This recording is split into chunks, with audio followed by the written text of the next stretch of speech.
Feel the burning light of my friendship, all my fellow feature outlaws, as this is Card Game vs. Humanity, and I am that NAKAK Double G. Here be the weekly recap of that TV show where all the characters offer to help you and then get pissed off 5 seconds later when you don't immediately accept it. Duel monsters. So as per usual, if you enjoyed, don't forget that sub and that bell, that like, and leave a comment telling me if you think losing one duel would cause you to have an existential crisis. Existential crisis? What's that? Surely nothing our hero Yugi is going through. Surely he wouldn't be seen at the foot of this gate with a glazed look in his eyes. None of that is happening here. Unfortunately, our protagonist is one of the few anime characters that does not accept the killing instincts of the magical entity dwelling within him, claiming he will never duel again if that's what it takes to stop this from happening. Here, take mine. Joey Wheeler, such a swell guy, such a... Come on, I'm trying to help you out here. Pull yourself together. Huh.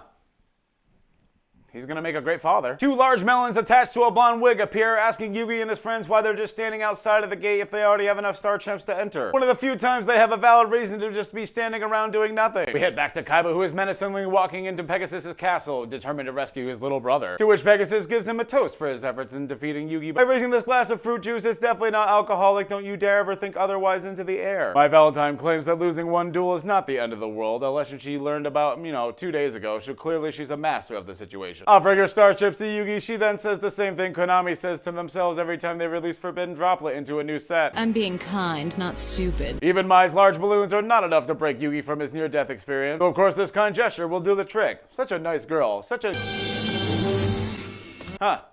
She's gonna make a great mother. Also, what were those noises? Taya accepts the duel on Yugi's behalf, now holding a deck that she didn't have for the entire season, despite when she was wrecking Joey. But how could she ever hope to win against a consummate professional like Mai, who's never actually won a duel on screen? Would so. You tell her, Taya! Everyone else is scared for her, except for Tristan, though. He thinks Yugi is in good hands with Taya. And to be fair, she's already beaten Joey like 50 times, and Bakura pretty much did nothing but set down face-down monsters, so yeah, she might have been the best chance they had, honestly. Beginning the duel by summoning the overweight angel in attack mode with no back row. Mai counters with the oh shit!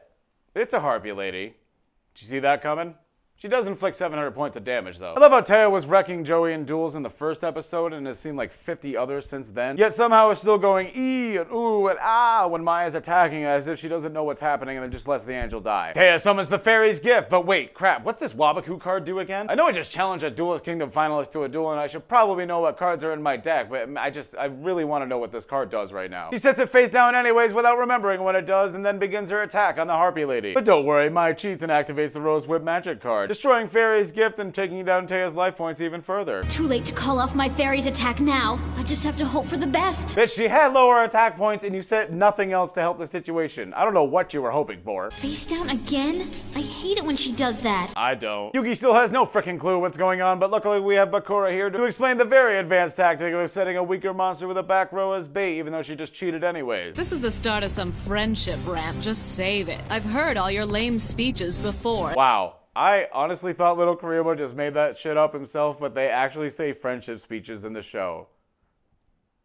I'm speechless. Never mind, no I'm not, because once that happens, Taya's fighting spirit is immediately activated, and that's just something you do not fuck with. Summoning the Shining Friendship, a creature so powerful it can help any butterfly in the sky fly twice as high. Mai then says the same thing that my mom said to the doctors on the day I was born. You kept me waiting all this time for that little butterball? The Shining Friendship, basically Petite Angel just chonkier, attacks, wait, never mind. Mai skips her turn and attacks first, but this time Taya actually remembers the Wabaku card that she has face down and remembers what it does. Not only explaining its weird original text about reducing the monster's attack point to 0 but not destroying it by battle, but actually following through as if it was just a regular negate attack card. This might have been the biggest what the fuck moment of the episode. Without warning, Taya bursts into a powerful friendship speech, inspiring all of her friends greatly. And even though she's crying, we all know she's definitely very courageous to continue fighting in a children's card game. Taya sets the Magician of Face down on the field before equipping the Shining Friendship with a shining silver bow and arrow. But this is season 1, so Mai activates Cyber Shield right away, like skipping turns already went out of fashion. And don't you dare ask any questions, we can just throw down cards whenever we want now. Even using Dispel to get rid of that silver bow and arrow, she could have attacked and almost won the duel right there, but attacks the Magician of Face down for some reason, even though she could have almost won the duel, and then has to explain to Taya what it does. Yugi's peripheral vision finally catches a glimpse of Mai's chest, causing him to think about her in his head from multiple and rapid angles, starting to wonder if that maybe he gave up too easily, that he needs to continue on fighting for his love of cards and boobies, and his loved ones,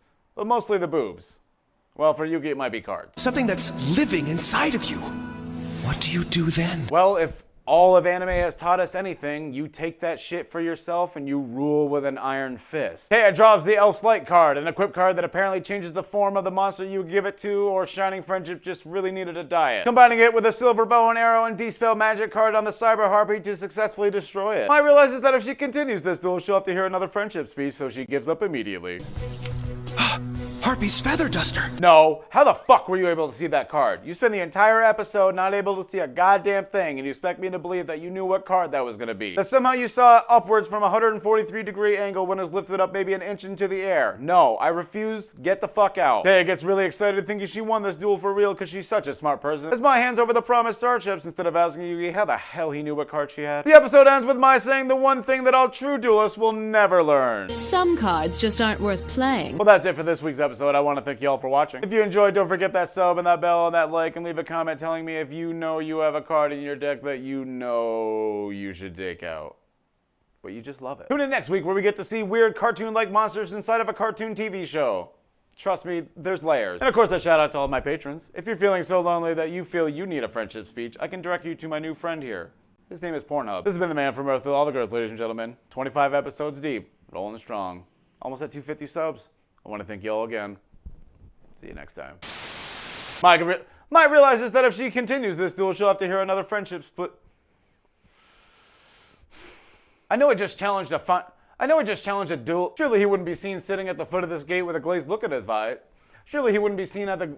Taya sets the magician of faith. Taya sets the magician of faith face. Yeah. Beginning the duel by summoning the overweight angel in attack mode with no back row. My counters with a harp. My county is.